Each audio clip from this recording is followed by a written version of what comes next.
Assalamu alaikum wa rahmatullahi wa barakatuh. Today we are here to to teach you more about passive voice.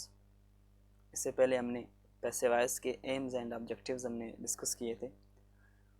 आज के lecture में आप इंशाल्लाह तमाम जो passive voice के लिए जो रूल्स हैं, रेगुलेशंस हैं, जो फार्मूला है, जो भी है, उन सब को इंशाल्लाह आपके सामने हम रखेंगे और आपको इंशाल्लाह टीच करेंगे। आज के लेक्चर के बाद इंशाल्लाह पैसिव वॉइस की कोई कन्फ्यूजन आपके जहन में इंशाल्लाह नहीं होगा अगर आप आज के लेक्चर को कंप्लीट और समझकर देखेंगे। तो चलते हैं प्रेजेंटेशन की जानिब, जहाँ पे हम डिस्कस करेंगे कि पैसिव वॉइस के रूल्स एंड रेगुलेशंस क्या है। जिस तरह वहाँ पे हेल्पिंग वर्ब्स थे, कौन से वर्ब्स लगाने हैं, क्या करना है टेंसेस में, इसी तरह पैसिव वॉइस में भी जो है कुछ रूल्स एंड रेगुलेशंस हैं। लेकिन एक बात जहन में रखें कि एक्टिव वॉइस और पैसिव वॉइस के रूल्स रेगुलेशंस बहुत सारे बुक्स में मौजूद हैं, बहुत सारे वीडियोस में मौजूद हैं। इस वीडियो से बढ़कर आप लोगों को बड़े बड़े प्रोफेसर्स के वीडियोस भी मिलेंगे पैसिव वॉइस पर। लेकिन हम पैसिव वॉइस को उस वक्त तक उसके रूल्स याद नहीं रख सकेंगे, उस वक्त तक नहीं समझेंगे जब तक इसको जो है कॉन्सेप्ट हमारा क्लियर नहीं होगा। पैसिव वॉइस के मतलब सेंटेंस के सेंस को हम जब तक नहीं समझेंगे, till that time we will not be able to learn the rules and regulations of passive voice। तो आप लोग कोशिश करें कि सबसे रूल्स की बजाय सेंटेंसेस को समझने की कोशिश करें। सेंटेंसेस को चेंज करते हुए आपने देखना है कि ये सेंस सही दे रहा है या नहीं दे रहा है, तो आपने इन चीज़ों पे थोड़ा सा फोकस करना है।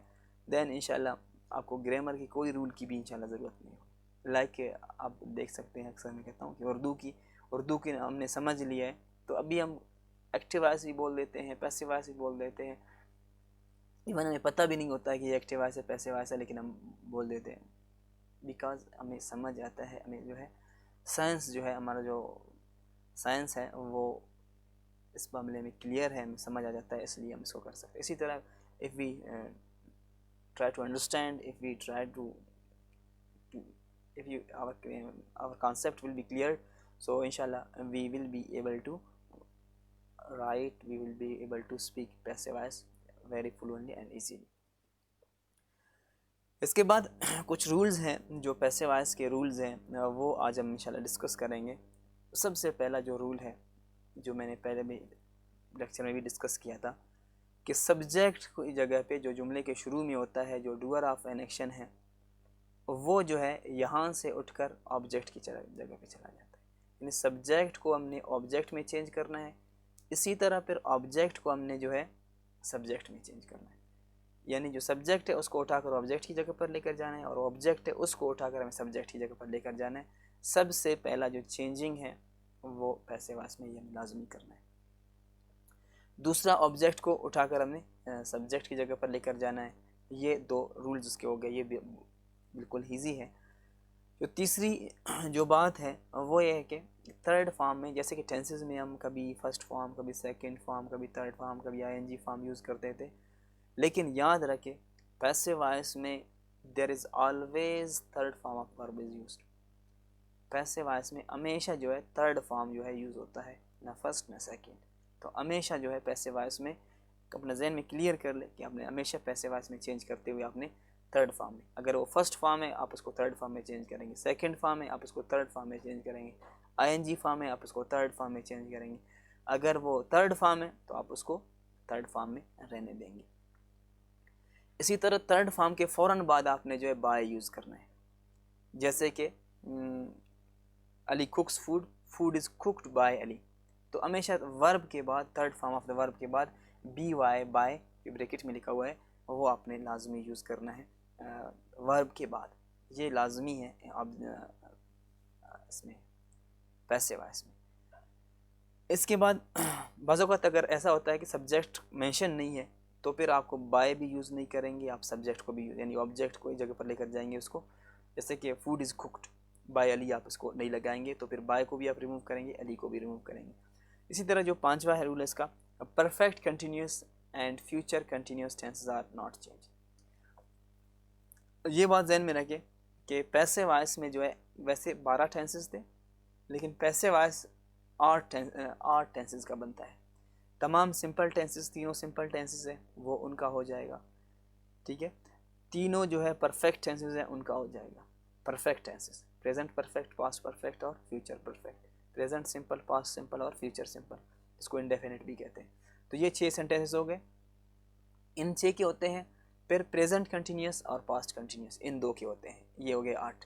फ्यूचर कंटिन्यूस और तमाम परफेक्ट कंटिन्यूस टेंसेस के पैसिव वॉइस नहीं बनते हैं। तो ये भी अपने जहन में रखना, ये भी इसका एक रूल है कि इनके जो है जो क्या है पैसिव वॉइस है इनका वो नहीं बनता है। So you must know about it कि जो है इसका पैसिव वॉइस नहीं बनता है। अच्छा, आगे हम बढ़कर देखेंगे कि जो केसेस ऑफ प्रोनाउंस, जो प्रोनाउन के केसेस है वो भी चेंज हो जाते हैं। जैसे कि फॉर एग्जांपल हम इसको डिस्कस करेंगे, जुमले के शुरू में अगर ई है, सब्जेक्ट अगर ई है, तो आप ई को उठाकर ऑब्जेक्ट की जगह पर लेकर जाएंगे, ठीक है। आप शुरू से लेकर आप उसको आखिर में लेकर जाएंगे, तो ई जब आखिर में चला जाएगा तो वो इम बन जाएगा। ई जब शुरू से उठाकर आप उसको आखिर में लेकर जाएंगे तो इम बन जाएगा। इसी तरह का सब्जेक्ट शी है तो आप उसको उठाकर ऑब्जेक्ट बनाएंगे तो वहाँ पे जाकर वो हर बन जाएगा। इसी तरह दे है अगर सब्जेक्ट, तो यहाँ से उठाकर आप उसको ऑब्जेक्ट बनाएंगे तो दे का जो ऑब्जेक्टिव केस है वो दैम है। इसी तरह अगर वी है आप उसको उठाकर ऑब्जेक्ट की जगह पर लेकर जाएंगे देन इट विल बिकम अस। इसी तरह अगर आए है आप इसको ऑब्जेक्ट की जगह पर लेकर जाएंगे, चेंज करेंगे पैसिव वॉइस में, तो वहाँ पे जाकर वो मी बन जाता है। तो ये तो सब्जेक्ट को आप ऑब्जेक्ट में चेंज करते हुए आप ये करेंगे। इसी तरह ऑब्जेक्ट को आप देखेंगे, ऑब्जेक्ट अगर आपका सेंटेंस में एक्टिव वॉइस में इम है तो आप उसको उठाकर ई बना देंगे। इसी तरह अगर ऑब्जेक्ट हर है तो आप उसको शी बना देंगे।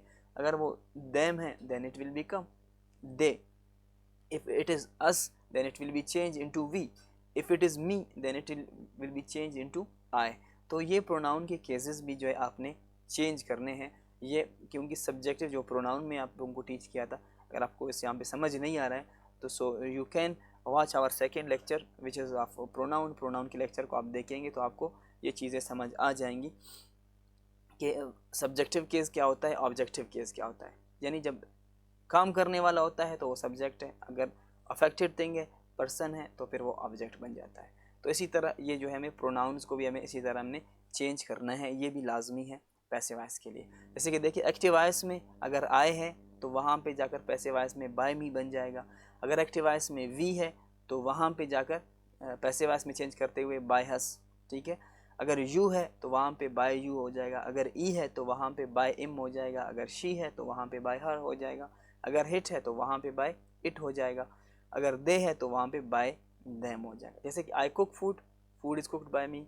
We cook food, food is cooked by us. You cook food, food is cooked by you. He cooks food, food is cooked by them. She cooks food, food is cooked by her. It cooks food, food is cooked by it. They cook food, food is cooked by them. तो ये हमें जहन में रखना है। ये कुछ rules थे प्रोनाउंस के, सब्जेक्ट ऑब्जेक्ट में, ऑब्जेक्ट सब्जेक्ट में, और third form of verb use होता है। इसके अलावा जो है थर्ड फॉर्म के बाद आपने बाय यूज़ करना है।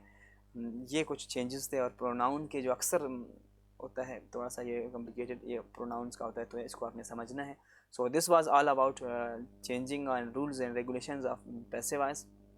अगर आपको आज के लेक्चर में कोई कमी बेशी आपको नज़र आई, कुछ समझ नहीं आए, so you are encouraged to ask. You are इंशाल्लाह you will be replied in given time 6 से लेकर 8 बजे तक जो है आपको जवाब दिया जाएगा। अगर आपको कुछ पूछना हो, आपको कुछ समझ ना आए, तो प्लीज़ आप हमसे पूछ सकते हैं, इंशाल्लाह आपको बताएंगे।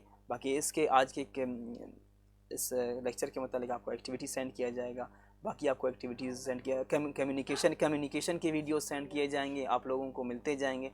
तो आप लोग उनको समझेंगे, समझने की कोशिश करेंगे उनको। अगर किसी को कुछ समझना है तो आप लोग गिवन टाइम में बिल्कुल पूछ सकते हैं।